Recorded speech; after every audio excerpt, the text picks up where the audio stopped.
Hola a todos, mi nombre es Lía Florentino y esto es El PUFED, el podcast que llega gracias a TEMES, Asociación Civil de Estudiantes de la Facultad de Derecho de la Pontificia Universidad Católica del Perú desde 1965. Hoy presentamos El Ingrediente Secreto, un espacio donde buscamos descubrir el lado más humano de figuras destacadas del derecho y compartir recomendaciones útiles para estudiantes a través de conversaciones cercanas y amenas. Hoy tenemos el honor de entrevistar al Dr. Guillermo Ferrero, una de las voces más reconocidas en derecho corporativo en el Perú y Latinoamérica. Su carrera combina una formación internacional con un Master of Law en la Universidad de Nueva York y un Master in Business Administration en Cambridge.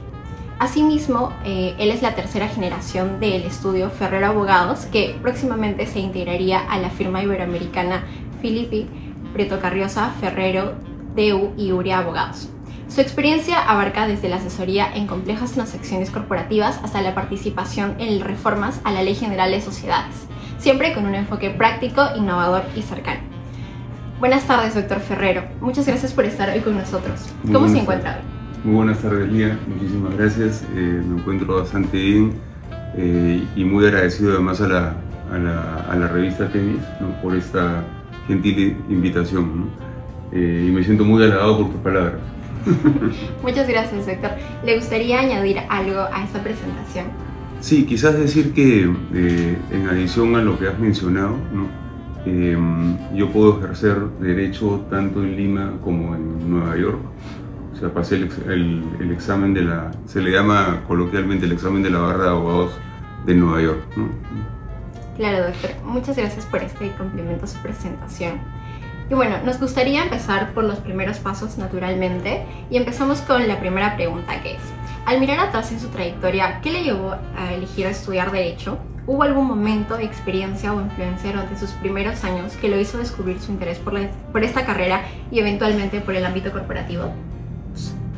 A ver, con relación a la primera pregunta, que es qué me motivó, digamos, a estudiar Derecho, diría yo que quienes tuvieron una gran influencia en ello fueron primero mi padre, Raúl Ferrero Costa.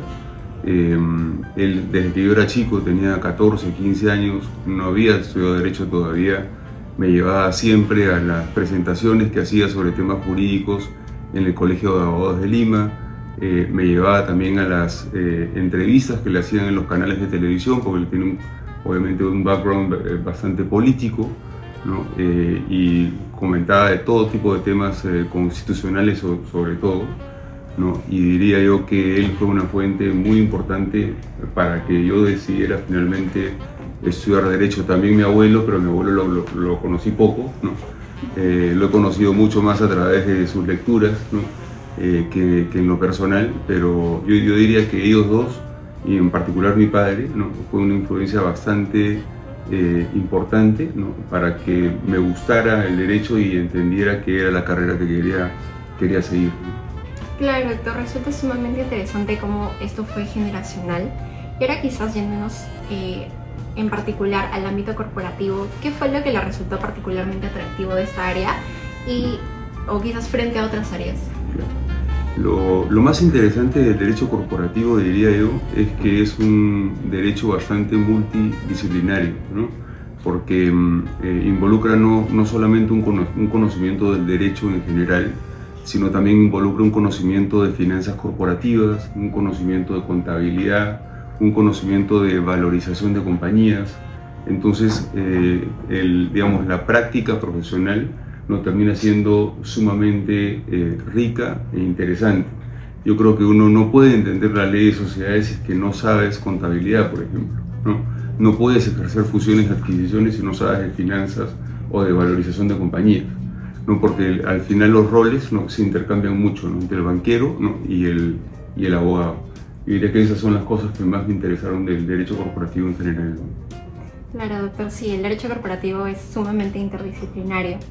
Y respecto a cómo empezó en su formación dentro de esta área, ¿hubo algo que hubiera hecho diferente? Esa es una muy buena pregunta. Algo que hubiese hecho diferente, quizás hubiese acelerado más, ¿no?, más temprano el aprendizaje de finanzas corporativas, de contabilidad. Yo estudié en la Universidad de Lima y la verdad que esos cursos, al menos como carrera dentro de la universidad o como cursos dentro del dictado de clases, eran finanzas corporativas. Cuando yo estudié no existía, y contabilidad era enseñado de manera muy superficial, ¿no?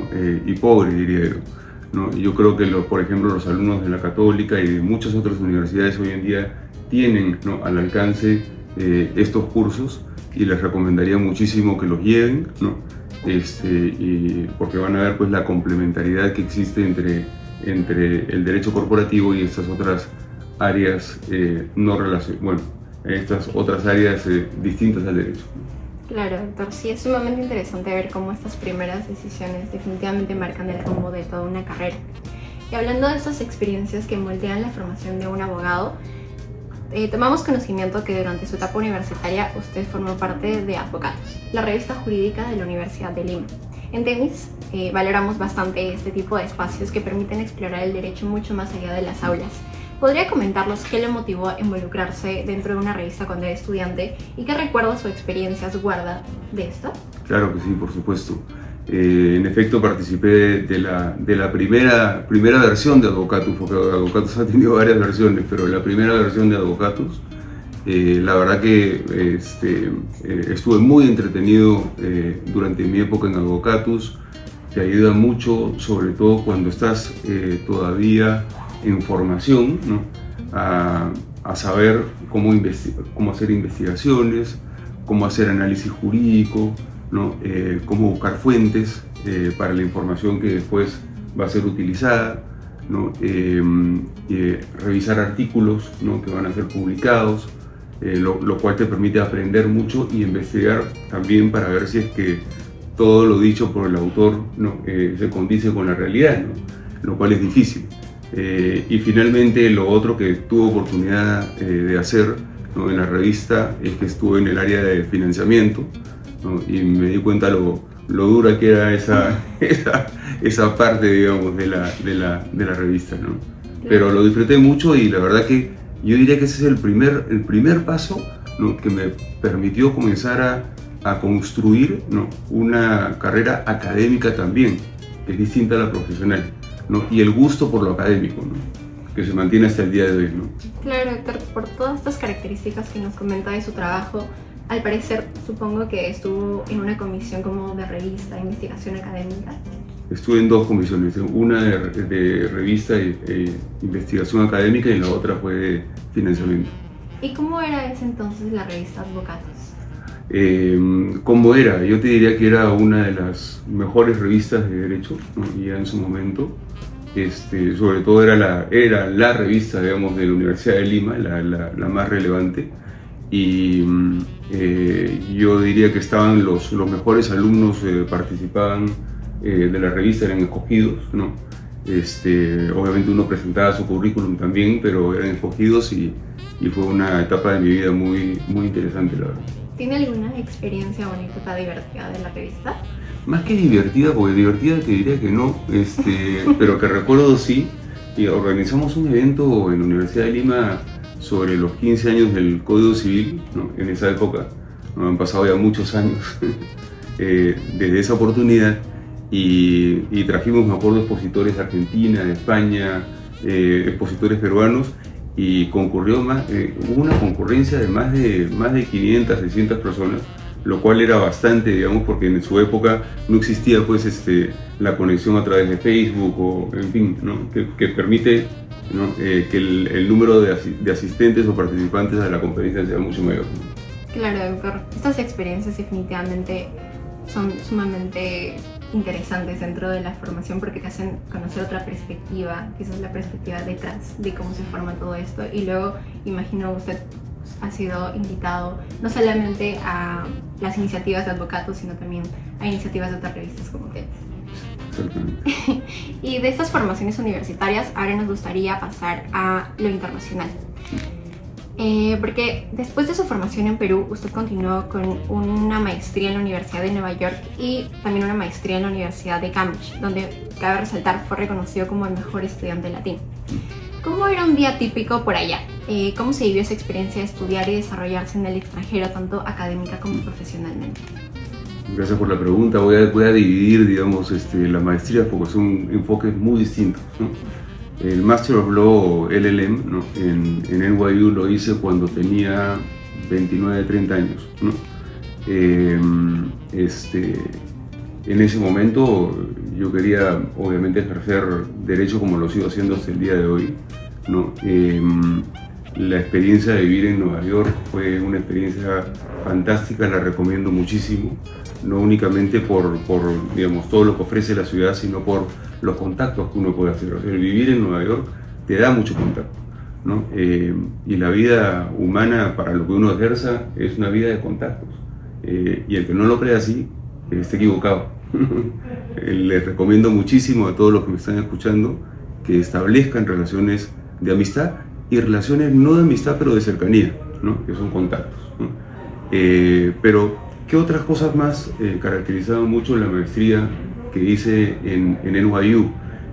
Yo creo que es bien importante para la formación profesional de un abogado, sobre todo aquel que quiere desarrollarse, ya sea en una empresa transnacional o un estudio de abogados con una perspectiva internacional, el hacer una maestría en Derecho en el extranjero, ¿no?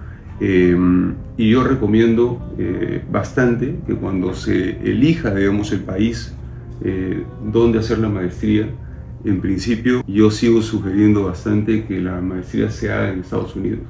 Yo, teniendo un socio, por ejemplo, como Uriah Menéndez, que es una firma española de primer nivel, ¿no? Creo y sigo creyendo que el hacer el Master of Law en Estados Unidos te da un plus adicional. En nuestro plan de carrera, por ejemplo, acá en la firma, si uno ha hecho la maestría en Estados Unidos, te da más puntuación para poder crecer más rápido dentro del plan de carrera, ¿no? ¿Y eso por qué? Primero, porque te enseña un derecho que es distinto, ¿no?, al derecho codificado, ¿no?, que se basa pues, en el derecho romano, ¿no?, después en el derecho napoleónico y otros más que estudiamos nosotros acá en el Perú. En Estados Unidos uno estudia, ¿no?, derecho principalmente basado en jurisprudencia, ¿no?, lo cual es bastante distinto y es bastante más rico, ¿no?, porque el derecho se va actualizando constantemente. Y el derecho básicamente lo que hace es respaldar los cambios que ocurren en la economía, ¿no? Entonces yo diría que por ese lado es muy interesante y muy importante hacer la maestría en Estados Unidos. Lo segundo es el idioma, ¿no? Claro, si tú te vas a España a hacer la maestría, tu maestría seguramente va a ser en español, y si es en inglés, no vas a vivir en un lugar donde tienes que hablar el inglés en todo momento. Entonces recomiendo también por esa razón Estados Unidos. Y la tercera quizás es el método de enseñanza, ¿no? El método de enseñanza en Estados Unidos, ¿no?, en Inglaterra es igual, pero en Estados Unidos se basa sobre la base de lecturas previamente dadas a los alumnos, y son los alumnos los que hacen la clase. El profesor es como un director de orquesta, ¿no? Lo que hace el profesor es le da lecturas teóricas, pero además le da casos prácticos. Los alumnos llegan a la clase a discutir los casos prácticos. El profesor hablará el 20% del tiempo, no más. Acá en el Perú estamos acostumbrados a que el catedrático, el profesor, vaya a la clase y hable, pues no sé, el 80, el 90% del tiempo, ¿no? Entonces, ese cambio de enfoque creo que también fue muy interesante para mí. Ahora, ¿por qué decidí hacer el MBA? Esa fue una decisión que tomé después. La tomé a los 32, 33 años. O sea, 2 o 3 años después que el Master of Law, ¿no? Y fue una decisión basada ya en 2 razones específicas. La primera es que yo ya sabía en ese momento que me quería dedicar al derecho corporativo, y dentro del derecho corporativo me quería dedicar a las fusiones y adquisiciones. O sea, sabía que me quería especializar en fusiones y adquisiciones, que es lo que hago hasta el día de hoy, ¿no? Entonces, ese es el primer componente. Y el segundo componente, o la segunda razón, es que yo sabía, ¿no?, que iba a regresar a Lima, ¿no?, y esto es parte de un tema que podemos comentar después, que iba a dirigir, administrar y gerenciar al Estudio Ferrer Abogados, ¿no?, firma formada por mi abuelo en el año 1937, y que necesitaba tener, ¿no?, esas herramientas de gestión que un abogado no tiene, ¿no? Y hay que conocerlas para poder aplicarlas, ¿no? Entonces fueron las 2 razones que motivaron a hacer un MBA en la Universidad de Cambridge en Inglaterra. Las experiencias fueron muy distintas, muy distintas. En Nueva York uno encuentra mucho latino, ¿no? Para comenzar, ¿no? Hay mucho latino. Segundo, Nueva York es una ciudad mucho más agresiva, ¿no? La gente para apurada, ¿no? Y eso también la hace fascinante, obviamente, ¿no? Mientras que en el MBA que hice en Cambridge, ¿no? La composición de la clase era muy distinta a la composición de la clase en NYU. En NYU yo diría que tenías, pues no sé, 35% de latinos, ¿no? Otro 20% de repente de europeos, ¿no? Y el componente más bien chino, asiático era muy, muy limitado. Y de Oriente Medio, ni qué decirte, casi no había nadie, ¿no? Mientras que el MBA en Cambridge, ¿no? Se diferenció muchísimo del LLM, yo diría que en 2 factores o más, ¿no? Primero, es que la composición de la clase estaba plagada, ¿no? De estudiantes de la China, ¿no? Que tenían sponsorships, ¿no? Del gobierno chino, ¿no? Cosa que no ocurría en Nueva York, ¿no? Entonces fue algo interesante para mí ver eso. Y lo segundo es que encontraba muchos estudiantes también de Medio Oriente y muchos estudiantes de la India, ¿no? Y profesores de la India también, ¿no? Entonces el rasgo multicultural, ¿no? De composición de la clase, ¿no? Y de profesores, tanto en el LLM como en el MBA, fueron muy, muy distintos. Y lo otro obviamente es que cuando haces un MBA tienes que meterte a estudiar temas que o no has visto nunca, ¿no? O los has visto de manera muy básica, ¿no? Yo tuve que llevar cursos obviamente de estadística, finanzas corporativas, ¿no? Contabilidad, ¿no? O sea, el 50% de mis cursos eran numéricos, el otro 50% eran no numéricos, como por ejemplo recursos humanos, ¿no? Que son cursos que también hay que llevar.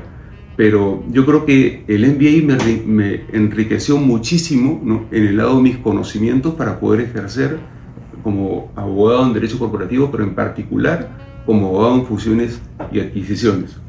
Tuve oportunidad de llevar un curso de valorización de empresas, por ejemplo, ¿no? Hice valorizaciones de empresas, ¿no? Desde un punto de vista académico. Yo he valorizado compañías, ¿no? Desde un punto de vista académico. Al día de hoy, yo no valorizo ninguna empresa, ¿no? Porque creo que uno tiene que estar en el día a día para poder valorizar. Pero yo me siento al costado de un financista, un banquero de inversión, entiendo todo lo que me dice, ¿no? Entonces la contribución hacia tu cliente final, ¿no? Es muchísimo mayor, porque tú te metes no únicamente en la parte legal, sino también en la parte financiera y en la parte del entendimiento del negocio. Tú no puedes entender el negocio si es que no sabes de contabilidad, no sabes de finanzas corporativas, porque ahí es cuando realmente te metes en las particularidades, ¿no? De cada negocio, que son distintas, ¿no? Y eso te da la capacidad para hacer una transacción en el sector agrícola, o en el sector minero, o en el sector energético, o en cualquier otro sector, ¿no? Claro, doctor, entonces usted recomendaría por completo tener este tipo de experiencias, como por ejemplo no solamente quedarse en lo jurídico, sino también irse a lo práctico, a entender las empresas. ¿Usted le recomendaría al 100% a quien se quiera dedicar para derecho corporativo? A quien se quiera dedicar para derecho corporativo lo recomiendo. Es más, no únicamente lo recomiendo, ¿no? Sino que sería casi como una exigencia, diría yo. Es muy importante. Ahora, algo que te da el LLM o el Master of Law, ¿no? Y que no te da el MBA, ¿no? Es que si tú quieres trabajar después de tu Master of Law en una firma de abogados en Nueva York, claramente si haces un MBA no te contrata a nadie, ¿no? Porque la firma de abogados en Nueva York lo que quiere es que tú tengas conocimientos básicos sobre el derecho americano, ¿no? Entonces, el LLM te ayuda a eso, por ejemplo, ¿no? Claro, doctor. Y esta es una pregunta que un poco usted ya ha ido comentándonos dentro de su anterior respuesta, pero me gustaría que profundice quizás un poco más en si hay algún profesor o clase que cambió su forma de pensar sobre el derecho o negocios y paulatinamente, quizás ya en Perú, cómo lo aplicó en su práctica profesional. Muy buenas tus 2 preguntas, me gustan bastante. La primera es que hubo una persona que influenció mucho el hecho de que yo me dedicase al derecho corporativo y a las fusiones y adquisiciones, pero sobre todo al derecho corporativo, que es un profesor que tuve cuando estudié en la Universidad de Lima, que se llama Alonso Morales Acosta, ¿no? Que fue profesor de sociedades mío. Profesor brillante, ¿no? Sus clases muy pragmáticas, ¿no? Y sin lugar a dudas, y lo he dicho varias veces, eres la persona, ¿no?, que me hizo darme cuenta que lo que realmente me gustaba era el derecho corporativo y no el derecho penal y el derecho constitucional, que eran mis otras dos opciones. Yo estuve en algún momento de mis estudios pensando que podía ser constitucionalista como mi padre, ¿no?, o que podía ejercer el derecho penal.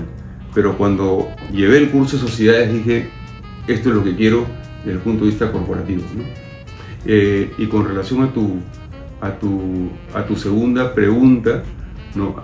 Otro factor que incidió muchísimo, pero ya cuando estaba practicando, digamos, en lo que era antes el estudio Ferrero Abogados, fue el hecho de trabajar en el boom de las privatizaciones, porque coincide el hecho de que yo estoy practicando y después comienzo a trabajar con la ola de privatizaciones que se dio en el Perú, que implicaba vender empresas del Estado a privados. Y eso, ¿qué cosa implicaba? Que el abogado se tenía que sentar al costado del banquero de inversión, ¿no?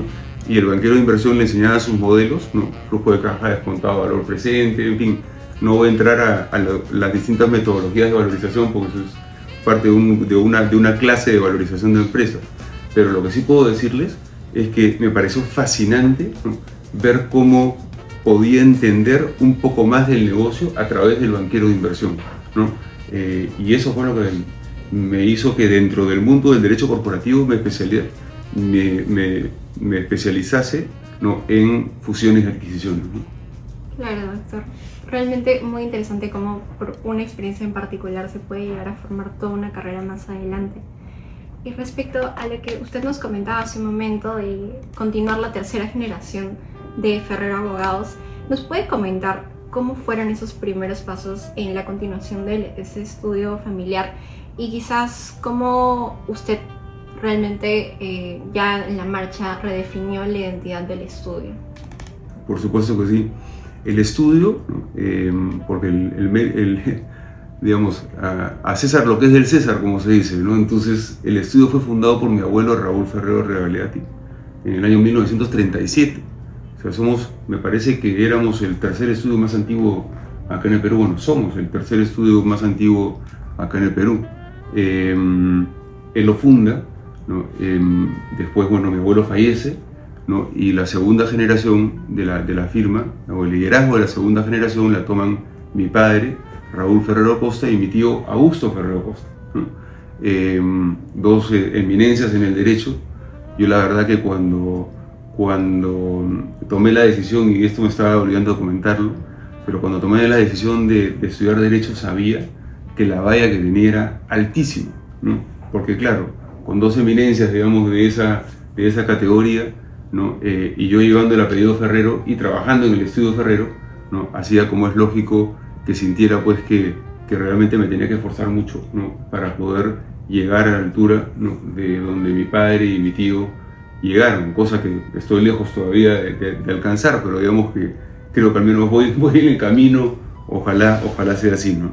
Entonces, pero ¿qué pasó? Entonces, toma la segunda generación ante el fallecimiento de mi abuelo, ¿no?, mi padre Raúl Ferrero Costa y mi tío Augusto Ferrero Costa. Ellos llevan al estudio, ¿no?, a hacer ya no solamente un compartimiento de gastos, ¿no?, y un compartimiento de clientes, porque así eran los estudios antes del liderazgo de mi padre y de mi tío, ¿no?, en la época de mi abuelo, por ejemplo, ¿no?, y forman por primera vez un estudio corporativo, es un estudio totalmente unificado, ¿no?, donde hay un solo plan de carrera para abogados, donde los clientes son de la firma y no son del abogado, ¿no?, donde los ingresos son de la firma y no son del abogado, ¿no?, donde tienes una política de recursos humanos, en fin, se da el estudio corporativo. Y mi padre y mi tío llevan al estudio a tener más o menos unos 25 abogados, grosso modo, ¿no? Cuando yo regreso en el año 2004, 2005, ¿no?, mi padre y mi tío me ceden el liderazgo de la firma, ¿no? Yo era todavía muy joven, tenía 33, 34 años, ¿no? Pero tenía muy claro en la cabeza, siempre lo tuve, que el estudio tenía que profesionalizarse y además internacionalizarse, que son dos cosas distintas. Profesionalización, ¿qué cosa implica? Que las decisiones no se toman sobre la base de lo que dice la familia. Las decisiones se toman sobre las bases corporativas. Internacionalización, ¿qué cosa implica? Estar en mucho más de una jurisdicción, ¿no? Y voy a explicar en un momento los beneficios de ambas cosas.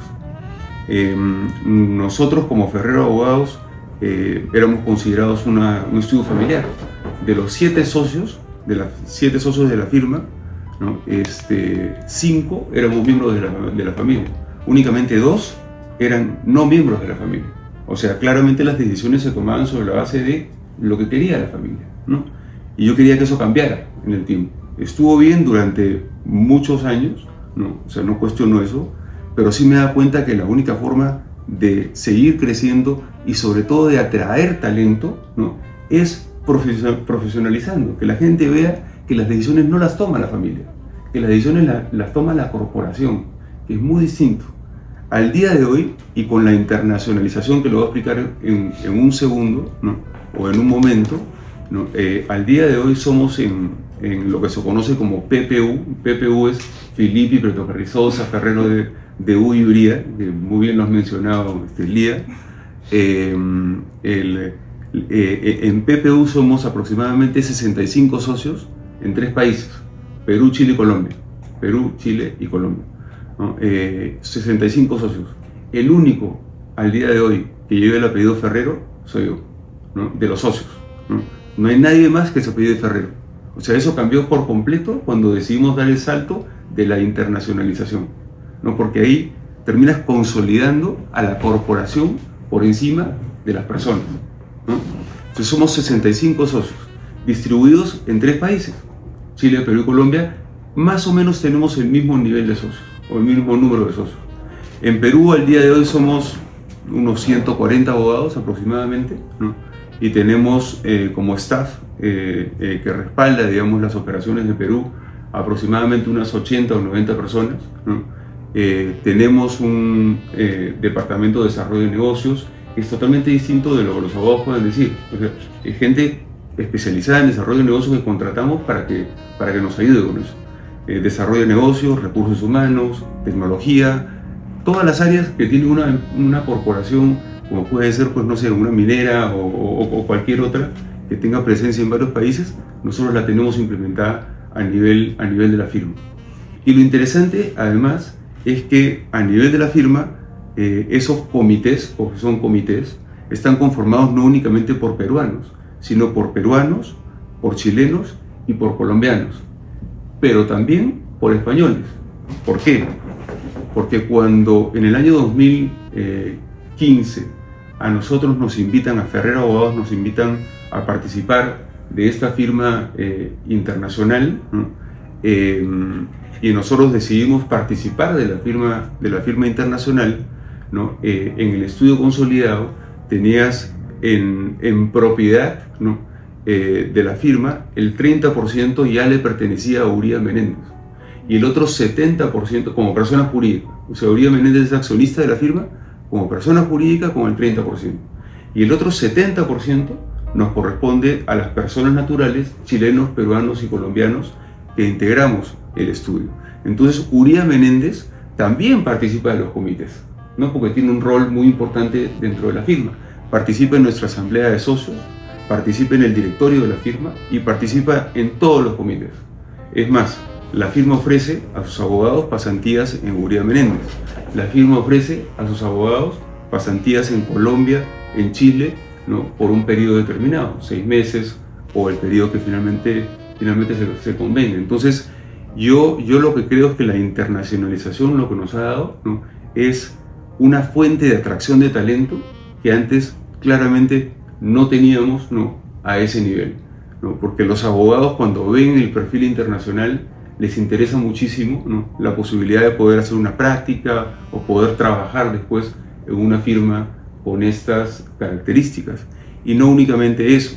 O sea, yo creo que para los socios, por ejemplo, ¿no? Es muy interesante participar de una firma como esta, porque ha sido la única fusión a nivel de América Latina, la única, porque esto no es o sea, esto acá no es una alianza estratégica o una franquicia o un Swiss Verein, como le llaman, como pueden ser básicamente todas las otras firmas, o casi todas las otras firmas de abogados que operan en nuestras jurisdicciones. No, acá se fusionó una firma chilena, Filippi, con una firma colombiana, Prieto Carrizosa, con 2 firmas de abogados peruanas, ¿no? Ferrero Abogados y Delmar Ugarte, ¿no? Y finalmente Uría tomó el 30% de la participación, como ya les comenté. Entonces ha sido una fusión real. ¿Y qué te permite eso a nivel de socios? Diversificas tus ingresos. Cuando eres una sola firma, ¿no? Lo que yo gano no depende de lo que ocurre únicamente en Perú. Lo que yo gano depende de lo que ocurre en Chile, Perú, Colombia y en España, porque tenemos también acciones en Uría Menéndez. Entonces, es un esquema de negocios, yo creo, ganador, tanto para asociados, como para estudiantes de Derecho, como para socios, ¿no? Eso sí, es muy competitivo, ¿no? Porque el peruano, en el plan de carrera, ¿no? El peruano que es abogado, compite con el chileno y con el colombiano por el mismo puesto, para llegar a ser socio.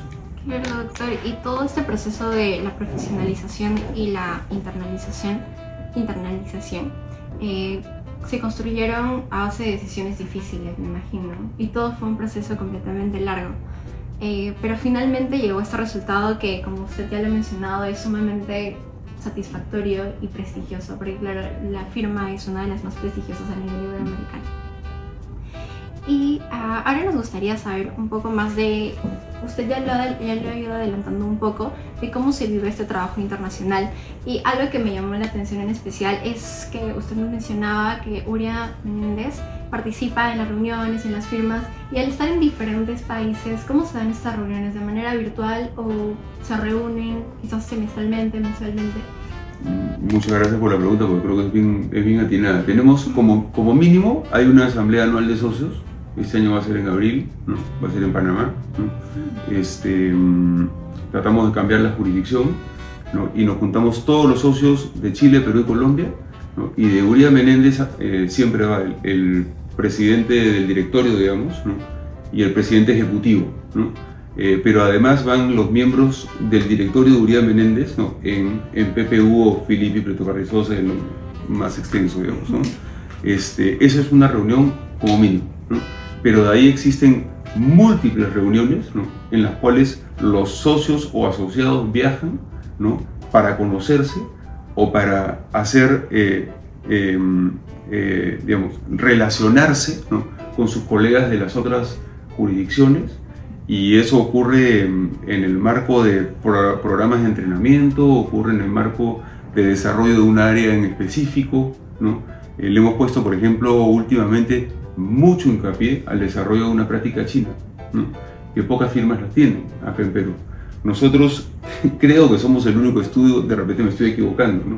Pero creo que somos el único estudio, por ejemplo, que tiene 2 asociados, ¿no? Acá en Perú, y además otro en Chile, ¿no? Que hablan chino cantonés y chino mandarín, ¿no? como nativos, ¿no? Entonces, cuando tenemos clientes de esas jurisdicciones y le ponemos al abogado que habla chino o mandarín o cantonés, claramente el cliente se queda impresionado, ¿no? Y nosotros también, o no entendemos nada de lo que están diciendo. O sea, no sabemos si de repente el asociado chino está diciendo que él es el socio y que yo soy el asociado, y lo podría estar diciendo sin ningún problema. Yo no tengo idea de lo que está diciendo, pero no. Bueno, ese es un poco de broma para amenizar también más la entrevista, pero tenemos mucho de eso. Claro, doctor, ¿y hay alguna anécdota curiosa sobre las diferencias culturales? Y también me gustaría preguntarle, ¿se debe a algo en particular el hecho de que ustedes tengan sus reuniones? Por ejemplo, entiendo que aún no tienen una sede en Panamá, pero van a tener su reunión ahí. ¿A qué se debe ese tipo de decisiones? Ya, comienzo si quieres por el final, ¿no? Este año va a ser en Panamá, el año pasado fue en Río de Janeiro, ¿no? Después hemos tenido reuniones en Lima, hemos tenido reuniones en Bogotá, hemos tenido reuniones en Santiago de Chile, ¿no? Hemos tenido reuniones de socios en muchos lugares, la verdad, ¿no? Y tratamos de elegir la jurisdicción ya sea porque tenemos presencia directa en ese país, o de lo contrario porque son, digamos, economías o lugares donde vemos que podemos combinar un poco la asamblea de socios con algunas reuniones a clientes potenciales o sí, clientes potenciales. Entonces tratamos como de mezclar un poco las dos cosas. Ahora, me has hecho varias preguntas, no sé si me puedes repetir brevemente las Sí, demás la para segunda contestar. pregunta era si tiene alguna anécdota curiosa sobre las diferencias culturales o el estilo de trabajo. Mira, en cuanto al estilo de trabajo y las diferencias culturales, el que crea que el peruano, el chileno y el colombiano somos exactos, no, está equivocado, ¿no? ¿Somos muy parecidos? Sí, somos muy parecidos, sin lugar a dudas, ¿no? Pero no somos iguales. El chileno es bastante más directo. El chileno te dice las cosas y te las dice, te gusten o no te gusten, en 5 palabras, ¿no? El colombiano, ¿no?, adorna un poquito más lo que te quiere decir, ¿no? Entonces se puede explayar más al momento de comunicarte, ¿no?, cierta información. El peruano yo diría que es in between of, ¿no? Está entre el chileno y el colombiano. Y somos un muy buen puente de comunicación también entre Chile y Colombia, ¿no? Además geográficamente estamos al medio, ¿no? Hay diferencias culturales y además nosotros tuvimos otra diferencia cultural que hizo bien compleja esta fusión o integración. Es que acá se dieron 2 fusiones en el caso nuestro, porque hubo una fusión local en Perú y hubo otra fusión a nivel internacional. Nosotros nos fusionamos con Delmar Ugarte, aquí en Perú. Delmar Ugarte traía un área de infraestructura, ¿no?, y proyectos de infraestructura que nosotros no teníamos en Ferrero Abogados.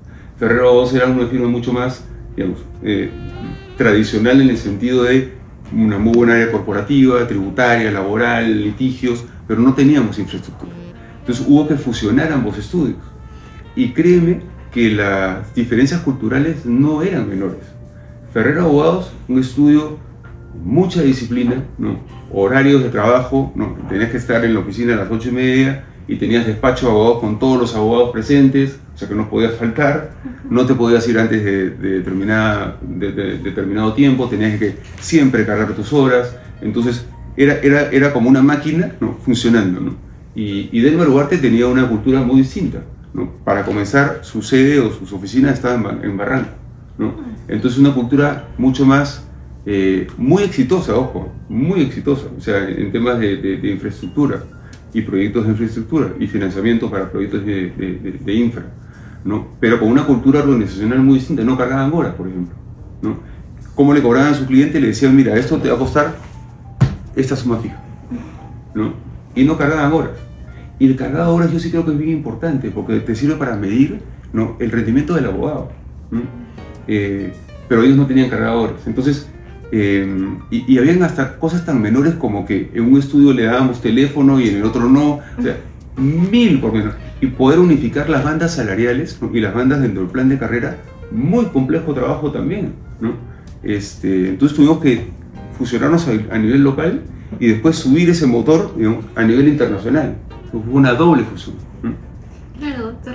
Y ya habiendo visto cómo se vive el día a día de una firma internacional y todo lo que conlleva, ahora nos gustaría pasar a otro aspecto fundamental de su trayectoria, que es que usted participó en la comisión que reformó la Ley General de Sociedades, que definitivamente es un hito muy importante para el derecho empresarial peruano.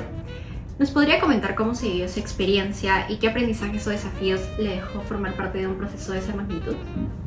Mira, fue una experiencia bastante gratificante, ¿no?, y muy interesante.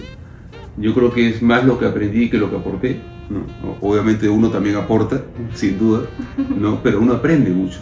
Tuve la gran oportunidad de, por ejemplo, de trabajar en este anteproyecto, primero invitado por el doctor Osvaldo Cusco, a quien siempre lo voy a estar agradecido por la invitación, pero tuve la oportunidad de trabajar con Julio Salas, ¿no?, socio del estudio Rodrigo, que desgraciadamente ya no nos acompaña, ¿no?, pero una persona brillante.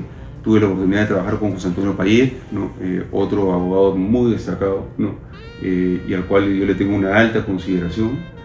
Tuve la oportunidad también de trabajar mucho con Juan Luis Hernández, que es una persona también brillante, ¿no?, y la verdad que fue muy enriquecedor. Yo sentí que aprendí muchísimo, ¿no?, y hice mis aportes también, pero aprendí mucho, ¿no? Nos reuníamos todas las semanas, una vez por semana, a partir de las 6 de la tarde en el estudio Rodrigo, ¿no? Esto habrá sido por 2 años seguidos, ¿no? O sea, es un trabajo bastante exigente, digamos, en términos de plazos, entregables, ¿no? Y aprendes a redactar también normas legales, ¿no? Porque uno está acostumbrado a redactar ¿no? Informes, memorándums, y claro, redactar una norma legal es absolutamente distinto, ¿no? La lógica, la precisión, la palabra de más, no puede estar ahí, ¿no? La precisión sí, la palabra de más no, como es lógico. Pero no, fue una experiencia, la verdad, muy gratificante, y yo estoy seguro que continúa y va a seguir continuando porque como quedó en anteproyecto y nunca fue aprobada por el Congreso de la República, ¿no? Se ha quedado en anteproyecto, y yo sí creo que la ley actual de sociedades tiene que modernizarse en varios de sus capítulos. Y yendo a ese punto, doctor, que resulta interesante, si pudiera proponer 2 o 3 mejoras, ¿cuáles serían y por qué? Mira, 2 mejoras, para hacer la historia un poquito más corta, yo te diría que son, primero, el rol de los deberes fiduciarios de los directores y gerentes dentro de una sociedad anónima. O sea, en nuestra ley actual hay una clara contradicción entre el deber general de un director y un gerente, que está basado sobre el concepto de un ordenado comerciante, es lo que dice la ley de sociedades. Y claro, vaya usted a saber qué cosa es un ordenado comerciante, ¿no? Y cuando uno lee a los tratadistas, te dicen que un ordenado comerciante es un buen padre de familia. Entonces, claro, uno también se pregunta, ¿y quién es un buen padre de familia y quién es un mal padre de familia, ¿no? Difícil de entender eso. Claro, ya cuando uno va más bien al factor atributivo de responsabilidad, queda claro que los directores y gerentes responden por culpa inexcusable o por dolo. También por incumplimiento de la ley, del estatuto, del pacto social, en fin, ¿no? Pero en factores atributivos de responsabilidad, culpa inexcusable y dolo, ¿ya? Pero nuevamente hay esta contradicción. Entonces, ¿para qué existe ese enunciado general que dice que los directores y gerentes deben de actuar como un ordenado comerciante, ¿no? Porque eso te llevaría a pensar que van a ser pasibles de responsabilidad también por culpa leve, ¿no? Y eso sería equivocado desde mi punto de vista, porque los directores lo que tienen que tener es el incentivo para tomar decisiones, ¿no? En beneficio de la sociedad, de sus accionistas y de los stakeholders. Entonces, ese es un primer concepto que yo creo que debiera mejorarse sustancialmente, como lo hace el anteproyecto. El otro es toda la regulación de la sociedad anónima abierta, ¿no? La sociedad anónima abierta al día de hoy tienes artículos en la ley de mercado de valores, otros artículos en la ley de sociedades, otros artículos en alguna disposición transitoria. Entonces es un enredo, es difícil saber cuál es la regulación exacta de una sociedad anónima abierta. Y si queremos ser una economía fuerte, ¿no? El día de mañana, y queremos integrarnos más, por ejemplo, con Chile y con Colombia, no digo con México, que es parte de la Alianza del Pacífico, por la orientación política que ha tenido el presidente anterior y que tiene Claudia Sheinbaum, pero diría que si queremos ser un país que atraiga más capitales, ¿no? El funcionamiento de la sociedad anónima abierta y del mercado de capitales en sí, ¿no? Tiene que ser mucho más fuerte y mucho más claro, ¿no? Claro, doctor. Y ahora quizás pasamos de lo teórico a lo práctico, y nos gustaría saber qué decisión hay detrás de cada proceso complejo, por ejemplo, de fusiones y adquisiciones. Porque en su trayectoria usted ha participado en sumas negociaciones, en transacciones, que desde fuera parece un poco difícil, un poco sofisticado de entender. ¿Podría compartir un caso que quizás le haya resultado particularmente desafiante y que haya requerido de un enfoque creativo e innovador? Claro, sí, por supuesto. Hay algo que es muy importante para todos los que me están escuchando, y yo creo que esto aplica para derecho corporativo, pero también aplica para, por ejemplo, derecho laboral, en negociaciones sindicales, ¿no? En toda negociación, algo que es muy importante es entender bien la psicología de tu cliente y la psicología de la contraparte, ¿no? Que no tiene nada que ver con el derecho, pero nada que ver con el derecho, ¿no? Es saberte poner en la situación del otro lado, ¿no? Saber entender sus argumentos, saber escuchar, que es muy importante. Pocos abogados sabemos escuchar en general, es muy importante saber escuchar, ¿no? Y tratar de, sobre la base de lo que tú sabes que tu cliente quiere y sobre la base de lo que puedas extraer de lo que la contraparte quiere, tratar de buscar soluciones creativas, ¿no? Que busquen conciliar los intereses de ambas partes, que las partes no se sientan perdedoras en la negociación. Las partes tienen que sentirse ganadoras en la negociación, Esa es mi forma de negociar al menos, ¿no? Yo creo que eso es muy importante, la parte psicológica, ¿ya? Que no tiene nada que ver con conocimiento de finanzas, de contabilidad, de derecho, no, eso es psicología y manejo de las emociones, que es muy importante, inteligencia emocional. No se olviden de eso, inteligencia emocional, ¿ya? Entonces, un caso complejo que me tocó vivir en la vida real, no voy a comentar obviamente el nombre de la compañía porque estaría rompiendo, digamos, la confidencialidad, pero en el año 2009 me tocó trabajar en una transacción de venta de una empresa agroindustrial, ¿ya? Que es una sociedad anónima abierta, ¿no? Lo que pasa es que hubo una norma que transformó a las empresas agroindustriales de cooperativas a sociedades anónimas abiertas para que pudiesen listarse en bolsa y pudiesen transarse las acciones de este tipo de sociedades. El hecho concreto es que esta sociedad anónima abierta, agroindustrial, ¿no? Con propiedades importantes al norte del Perú, ¿no? Era primero una sociedad anónima abierta, entonces regía ¿qué cosa? Las normas sobre sociedad anónima abierta, ¿no? Que ya he dicho que son bastante confusas en el Perú.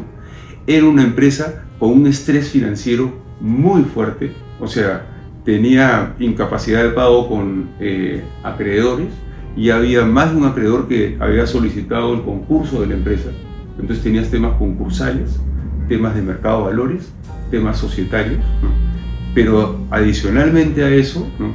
Tenías también componentes de ley de Nueva York, porque tenías una serie de contratos de préstamo en la que los acreedores financieros estaban ejecutando todas las garantías que tenía la empresa que se iba a vender, y esas garantías estaban sujetas a la ley de Nueva York y el contrato de préstamo también a la ley de Nueva York.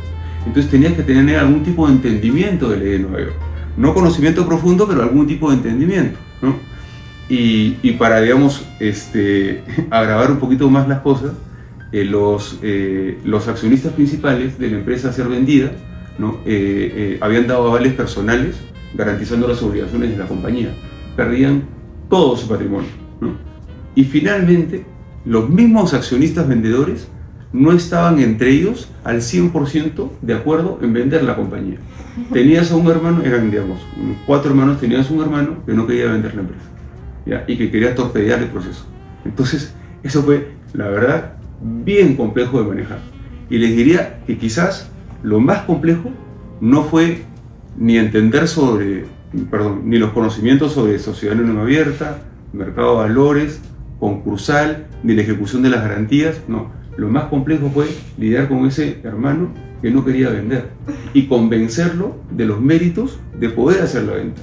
Y eso no te lo enseñan en la universidad, no te lo enseñan en una maestría.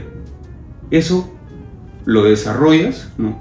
Practicando, digamos, y teniendo buenos jefes, como es lógico, y también lo desarrollas porque de repente tienes alguna habilidad natural, ¿no? Para poder hacer ese tipo de temas, ¿no? Claro, doctor, esas son cosas que, digamos, se aprenden sobre la marcha al ver casos y eventualmente ya sabes cómo tratarlos. Exactamente.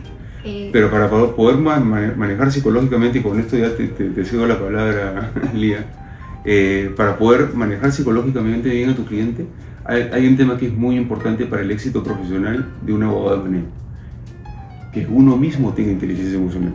Si tú no tienes inteligencia emocional, ¿y a qué me refiero con inteligencia emocional? Saber escuchar, ¿no? Mantener siempre, ¿no? O controlar tus emociones. Tú nunca puedes perder los papeles, nunca. En cualquier transacción no puedes perder los papeles. La puede perder tu cliente, la puede perder la contraparte, la puede perder cualquiera, ¿no? Pero tú no puedes perder el control, ¿no? Porque si tú pierdes el control, la transacción se puede caer, ¿no? a ese extremo. Y lo único que te va a permitir además poder manejar las emociones de los demás, ¿no? Es si tú puedes controlar tus propias emociones, ¿no? Claro, entonces en ese tipo de casos hay que tener bastante templanza, Sí. cuidado. Ahora nos gustaría pasar quizás a la parte de recomendaciones para estudiantes que se quieran dedicar a esta área como tal de corporativo. Y es que, como usted ya lo ha mencionado, todo este ámbito requiere mucho más de las habilidades legales o técnicas. Entonces, para un estudiante que sueña con dedicarse a esta área, ¿qué cualidades o habilidades considera usted que marcan realmente la diferencia hoy en día? Claro, tomando en cuenta que una de las habilidades que sí debemos tener es la capacidad de templanza, de estar tranquilos en las situaciones. Sí. Muchas gracias por la pregunta, es una muy buena pregunta también. Y curiosamente es algo que yo repito mucho en mis clases. Yo enseño en la Universidad Católica, ya no me acuerdo si es desde el año 2004 o 2005, ¿no? He tenido una pequeña pausa ahora, ¿no? He dejado de dictar clases por un tema personal que tengo que resolver, ¿no? Pero desde el año 2005 más o menos dicto clases en la Universidad Católica y más recientemente en la Universidad de Lima. En la Católica he dictado el curso de Finanzas Corporativas, de Fusiones y Adquisiciones y de Sociedades Anónimas, ¿no? Los 3 cursos. ¿Ya? Pero, ¿por qué digo esto? Porque esto es algo que yo siempre les repito a mis alumnos.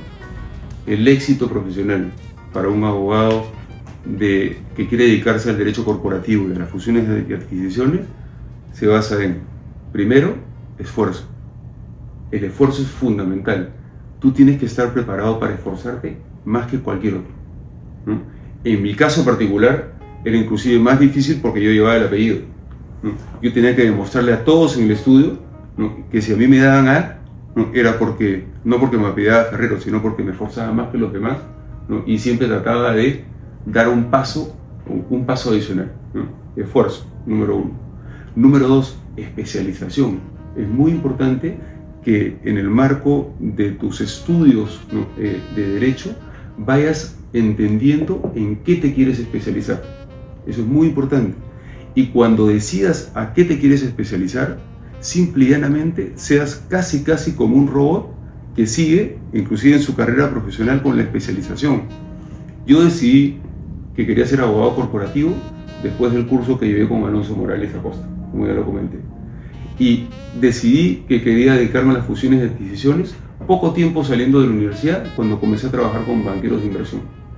Y sabía que dentro de todo el mundo del derecho corporativo me quería dedicar a las fusiones y adquisiciones. Cosa he hecho desde ese momento. Desde ese momento, aparte de ser socio director de la firma, dedicarme a la administración y la gestión, me dediqué a fusiones y adquisiciones. O sea, yo, por ejemplo, y no digo que esto sea la fórmula para todo, pero a mí me llega un financiamiento de un cliente, no lo veo yo se lo paso al área financiera. Yo veo fusiones y adquisiciones, me dedico a eso. ¿Y por qué eso es importante? Porque el derecho es como la medicina al día de hoy. Si tú te quieres operar de la rodilla, ¿a qué clínica vas a ir o a qué doctor vas a buscar? Al mejor o uno de los 4 o 5 mejores especialistas en rodilla. Si te quieres operar del hombro, vas a hacer exactamente lo mismo. En el derecho ocurre exactamente igual, ¿no? Hoy en día te contratan por ser uno de los mejores en determinada especialidad. A mí nadie me va a buscar ni por derecho laboral, ni por contratos en general, ni por tributario, no, me buscan por fusiones y adquisiciones. ¿Ya? Y eso es bien importante. Y quizás lo tercero, que ya lo dije, es, y que lo repito mucho, es la inteligencia emocional, ¿no?, que ya lo he comentado. Y lo cuarto, me estaba olvidando, y siempre se lo digo a mis alumnos en las clases sobre todo, ¿no?, es que hay alumnos que no participan, ¿no?, en clase. Y yo tengo una nota mínima de participación, ¿no?, en clase, que la aplico tanto en la Católica como en la de Lima, ¿no? Y para mí, yo nunca obligo a nadie a participar, nunca, ¿eh? Pero lo que sí les digo es, si ustedes saben la respuesta y no la dicen, ¿no?, en el derecho, ¿no?, eso no te sirve. Tienes que tener personalidad. Tienes que tener personalidad y tienes que poder saber comunicar adecuadamente lo que quieres decir. O sea, aquella persona que sabe mucho, pero que no emite su opinión, simple y llanamente no está ejerciendo el derecho. Claro, doctor. Todas estas habilidades resultan relevantes en la práctica. Y ahora bien, si un estudiante quisiera prepararse desde ahora, quizás poniéndonos en perspectiva de un estudiante que recién pasa a la facultad, ¿qué libros, autores o experiencias recomendaría? Es una muy buena pregunta. Va a depender mucho, obviamente, del área. Acá estamos hablando, entiendo, de fusiones y adquisiciones, ¿no?, el derecho corporativo vinculado a las fusiones y adquisiciones, ¿no? En el Perú hay muy poco escrito sobre fusiones y adquisiciones, pero muy poco. O sea, son artículos, ¿no?, separados, ¿no? Yo he escrito más de un artículo sobre fusiones y adquisiciones, pero encuentras muy pocos artículos sobre fusiones y adquisiciones. Y creo que por eso es muy importante, ¿no?, tener la habilidad y conocer, digamos, el derecho americano, ¿no? mi fuente de información principal, ¿no?, para cualquier artículo de fusiones y adquisiciones es la ley de Nueva York, que es una ley que varía mucho, ¿no? Y sobre todo las transacciones más importantes a nivel global se dan hoy en día o en la China o bajo ley de Nueva York. Se aplica la ley de Nueva York. Eso es sumamente relevante, ¿no?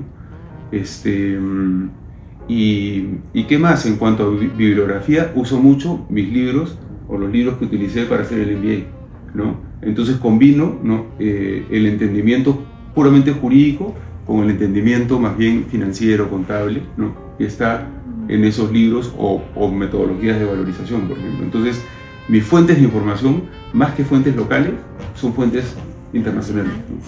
¿Y alguna experiencia que recomendaría para estudiantes que se encuentran en una fase inicial? ¿Alguna recomendación? Mira, los que se encuentran en una fase inicial no van a saber cómo especializarse, como es lógico. Pues eso lo vas a saber después de haber visto varios cursos, ¿no?, en la carrera.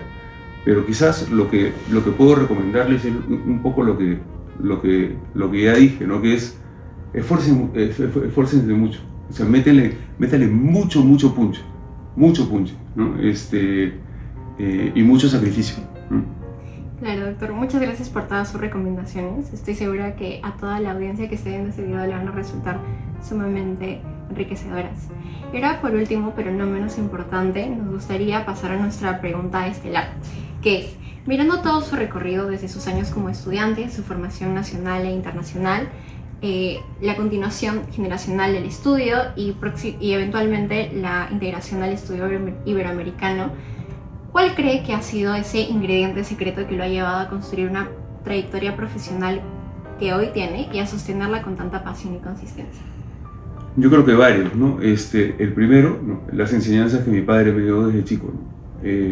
O sea, mi padre me ha enseñado no únicamente temas de derecho en general o temas de derecho constitucional, sino yo diría que me enseñó mucho sobre cómo tratar, ¿no?, distintos asuntos en la vida en general, ¿no?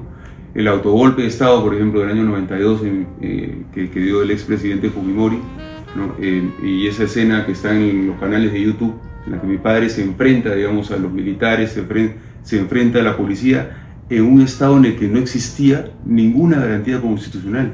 Estaban restringidos todos los derechos, ¿no? Es más, el Poder Judicial estaba cerrado, ¿no? O sea, la valentía con la cual mi padre se enfrentó, ¿no?, y me llevó a mí, porque me dijo, vamos al Colegio de Abogados de Lima, yo no sabía para qué, lo acompañé y aprendí muchísimo de él. O sea, hay que tener mucha valentía en la vida, ¿no? Personalidad y valentía, ¿no? Eso es número uno. Número dos, yo diría que, y esto ya lo he comentado, la inteligencia emocional es fundamental. Controlar sus propias emociones, eso es muy importante. Lo tercero, diría yo, ¿no?, que sepan, ¿no?, cuando se dediquen a un área determinada, ¿no?, cómo combinar los conocimientos de derecho con aquellos conocimientos de carreras distintas al derecho, pero que están coligadas con el derecho. En el caso fusiones y adquisiciones, les puedo hablar de finanzas corporativas, valorización de empresas y contabilidad, ¿no? Y lo otro, que creo que es muy importante, ¿no?, saber, ¿no?, especializarse en algo. Un poco lo que decía también como parte de la entrevista, el derecho es como la medicina. A los abogados los contratan por ser uno de los mejores en determinada especialidad. No traten de dedicarse a muchos temas. El que mucho abarca, poco aprieta, y lo van a hacer mal. Traten de ser los mejores en una especialidad determinada, ¿no?